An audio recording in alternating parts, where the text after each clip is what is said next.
Kwa kambi ambazo zitakuja, tutaongeza uhamasishaji ili watu wajitokeze zaidi. Muda wa uhamasishaji ukianza, tutawaambia watu watoe watu ambao hizo sifa tutazisema, lakini hapa niseme tu kwamba tunalenga zaidi wanawake ambao wamepata majeraha makubwa yakapelekea kuharibu miili yao, kwa mfano kuungua moto, kansa, kwa mfano kansa za matiti sana sana zimeharibu, wanatakiwa warudishiwe wakae vizuri.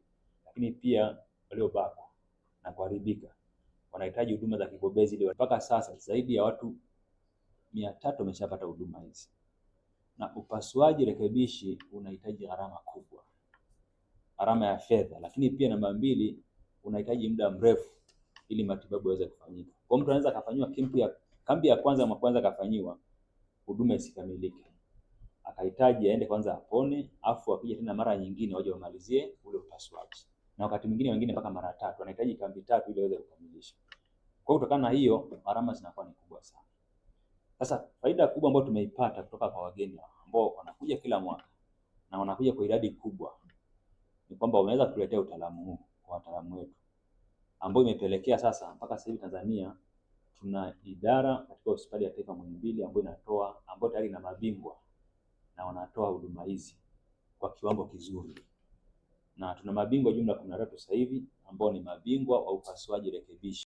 Tulipata support nyingi kutoka kwao na wataalamu ambao walikuwa wamekuja, na kwa sasa tunaweza tukasema tumepiga hatua kubwa sana kutoka mwaka 2016 mpaka leo 2026.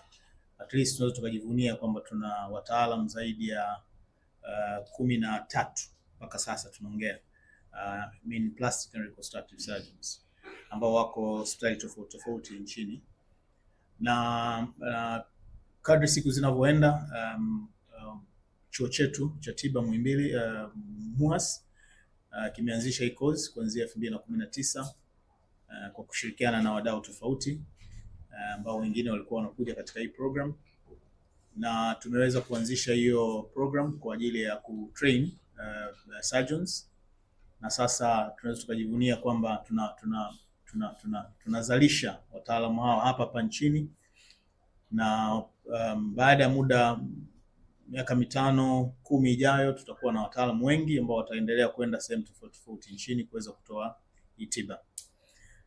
Na kikubwa ni kwamba tumeanza tukiwa na tunafanya operation ambazo za kusaidia wagonjwa ambao wenye ulemavu wa aina tofauti, ajali, moto, wanapata saratani za sehemu mbalimbali au vilema vya kuzaliwa.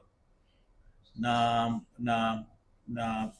sasa tunaweza kwenda juu zaidi, yani tunaita kwamba tumeanza na basic knowledge ya reconstructive surgery, lakini siku zinavyoenda now we are going to more complex surgeries ambazo zinafanyika kwa kutumia platform hii na nyingine ambazo zinafanyika katika hospitali yetu kubwa ya Muhimbili.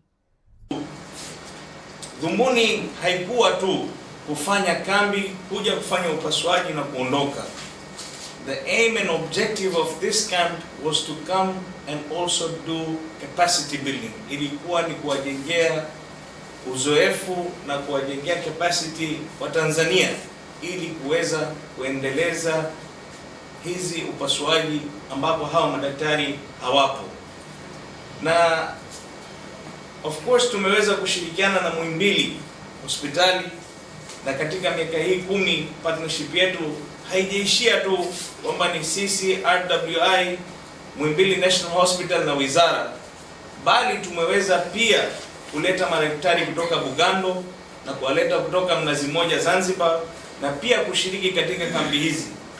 Na nina furaha mimi kusema kwamba tunaweza na tumewajengea capacity hawa madaktari ambao ni general surgeons, lakini wameenda Zanzibar, na pia tumeona wameweza kufanya surgeries kule, kufanya upasuaji kule, na kuongea na madaktari hawa wa RWI na kuweza kushauriwa jinsi gani ya kuendeleza.